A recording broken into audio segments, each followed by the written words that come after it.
আসসালামু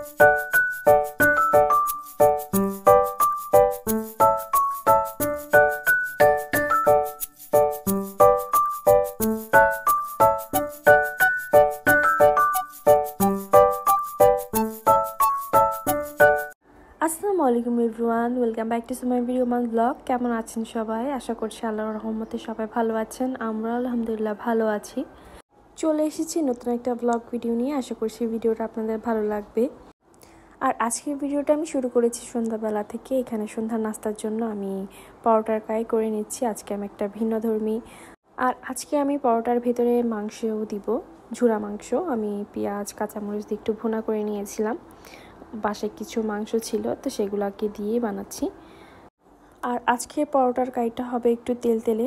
আমি এখানে ফার্স্টে তেল লবণ দিয়ে ভালো করে মেখে নিচ্ছি। তারপর হচ্ছে পরিমাণ মতো পানি দিয়ে একটা সফট ডো করে নেব। আর এটার মধ্যে যত তেল বা বাটার দেওয়া যায় এই পরোটাটা ততই খেতে মজা হয়। আর আমার হাজব্যান্ড একটু তেল কম পছন্দ করে, আমি একটু বলছি, সে তেলের খাবার খুবই কম পছন্দ করে। আর এখানে হচ্ছে ঝুরা মাংসটা এই যে আমি নিয়েছি। সব ধরনের মশলা দিয়ে আমি এটাকে মেখে নিয়ে তারপরে তেলের মধ্যে দিয়ে দিয়েছি। আর আটার ডোটার মধ্যে যত বেশি তেল বা বাটার দেওয়া হবে পরোটাটা তত বেশি ক্রিস্পি হবে, খেতে অনেক মজা লাগবে। তো যেহেতু আমরা তেল কম খাই তাই দিইনি, সীমিত আকারেই তেল দিয়েছি। আর যত বেশি তেলের মধ্যে ডুবিয়ে রাখা যায় পরোটাটা তত বেশি সুন্দর হয়। আর এই তো আমি কিছুক্ষণ রেস্টে রাখার পর আমি 15 থেকে 20 মিনিটের মতো ডোটাকে রেস্টে রেখেছি। আপনারা চাইলে আরও বেশি রাখতে পারেন। আর এর ফাঁকে আমি মাংসটাকে ভেজে নিয়েছি। আর ডোটাকে লেচি কেটে আমি এখন বেলে নিয়েছি। যত পাতলা করতে পারবেন তত ভালো, চেষ্টা করবেন হাত দিয়ে করার। আমি বেলুনি দিয়ে করে নিয়েছি। হাত দিয়ে করলে এটা দেখতে আরও বেশি সুন্দর হয়।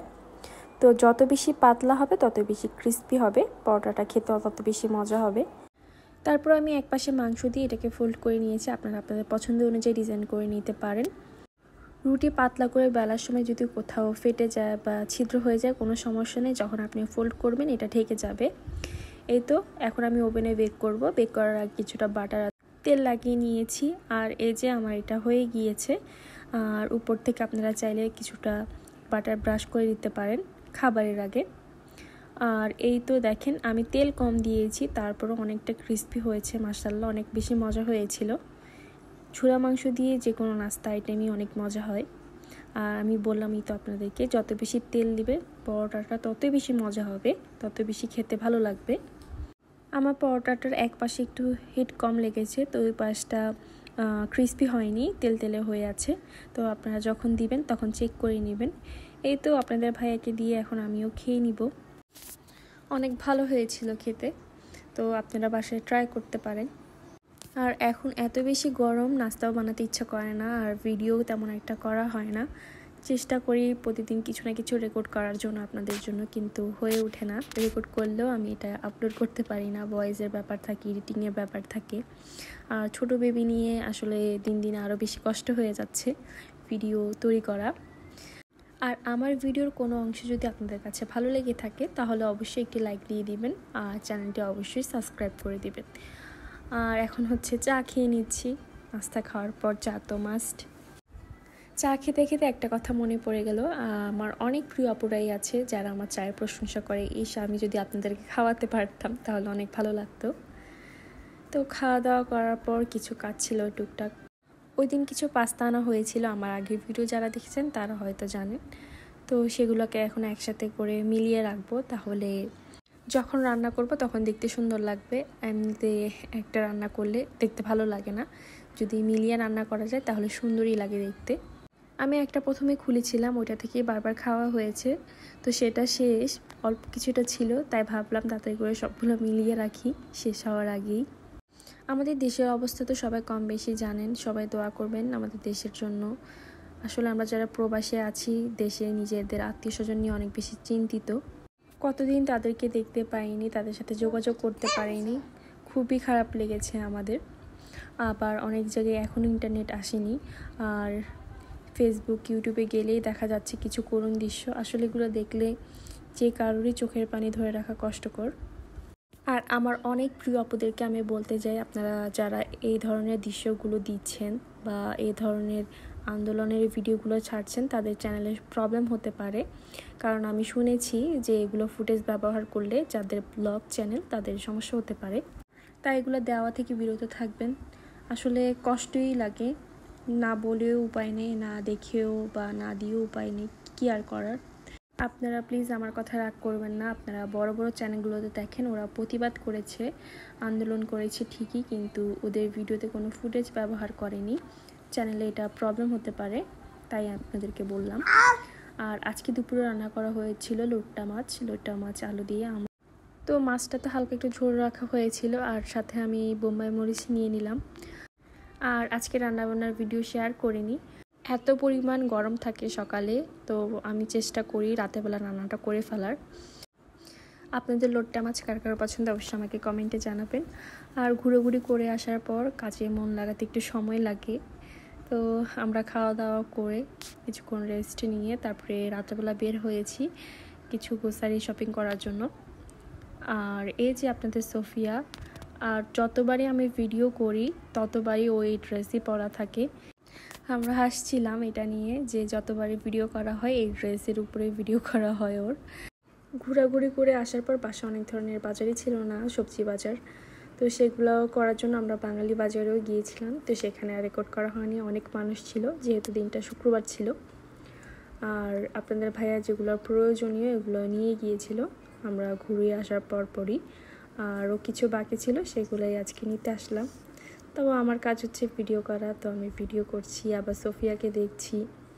এখানে অনেক সুন্দর সুন্দর জিনিস ছিল। আর মার্কেট করতে গেলে তো আমাদের মেয়েদের মনে হয় যে সব কিছু নিয়ে আসি, সব কিছুই আমাদের প্রয়োজন। তো আমি যেটাই দেখছিলাম মনে হচ্ছিল যে এটা আমার সংসারের জন্য প্রয়োজন, এটা হলে ভালো হতো। এখানে অনেক ধরনের কিচেনের জিনিস ছিল, বয়াম, তারপর হচ্ছে মশলাদানি, অনেক কিছুই ছিল। এরপর আমরা আসলাম ফল নিতে। কয়েকদিন পর এটা দরকার ওটা দরকার অনেক কিছুই। আর আজকে আমরা মাসকি বাজারে করতে এসেছি। আর এখানে দেখেন কিছু গাছের চারা, এখানে কয়েক ধরনের শাকের চারা আছে, তো সেটাই আমি ভিডিও করে নিয়েছি। এখানে অনেক সুন্দর সুন্দর গাছও ছিল। শুক্রবার মানে প্রবাসীদের ছোটোখাটো একটা ঈদের দিন, তো শুক্রবারে সবগুলো মলই ভিড় থাকে। আর আজকে আমরা এসেছি নেস্তোতে, তো সেখানেও অনেক ভিড়। এখানে অনেক ধরনের মরিচ ছিল, তো বোম্বাই মরিচটা আমার কাছে বেশি সুন্দর লেগেছে, তো এখান থেকে কয়েকটা নিয়ে নিয়েছি। বোম্বাই মরিচগুলোর স্মেল এত সুন্দর আর এত ঝাল আর নাই বলি, তো বাসায় এনে আমি খেয়েও ফেলেছি। আর ভিডিওটা কয়েকদিন আগের করা, যেহেতু আমি অনেক ধরে ভিডিও দিচ্ছি না, তাই অনেক ভিডিও জমে গিয়েছে। তো ইনশাল্লাহ আস্তে আস্তে এগুলো শেয়ার করে দিব। আর আমার অনেক প্রিয়পুরাই লাইভে আসেন, কিন্তু সময়ের কারণে আমি জয়েন করতে পারি না। আর একই টাইমে দেখা যায় যে অনেক আপুরাই লাইভে আসেন, তাই এখন আমি সবার লাইভে জয়েন হই না, কারণ সবাই মনে কষ্ট পেতে পারে একজনের লাইভে ছিলাম আর একজনের লাইভে ছিলাম না। আর অনেক দিন পর একটা কোন আইসক্রিম নিলাম। আমাদের তো ম্যাকডোনাল্ডই বেশি খাওয়া হয়, এটা খুবই কম খাওয়া হয়, তো অনেক ভালো লেগেছে যেহেতু অনেক দিন পর খেয়েছি। আর নাস্তাও নিয়ে এসেছি।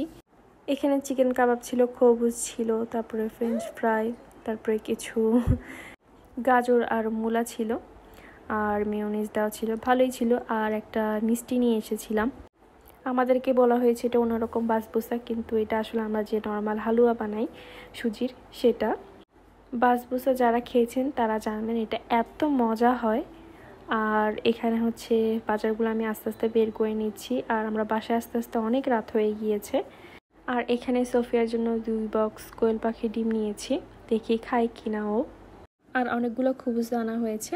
আপনাদের ভাইয়া ভাত খায় না, দুপুরে রাতে রুটিই খায়। আর এখানে মাংস মুরগির এবং গরুর, তো এগুলোকেও এখন গুছিয়ে রাখবো। আগে মাংসগুলোকে গুছিয়ে রাখবো, তারপরে হচ্ছে সবজি বাজারগুলো অন্যান্যগুলো বের করে নিব। আর এখানে যেহেতু অনেক গরম, বেশিক্ষণ রাখাও যাবে না। আজকের ভিডিওটা এ পর্যন্ত, আমি কাজগুলো করে নিই। সবাইকে আল্লাহ হাফিজ, আসসালামু আলাইকুম, দেখা হবে নেক্সট ভিডিওতে।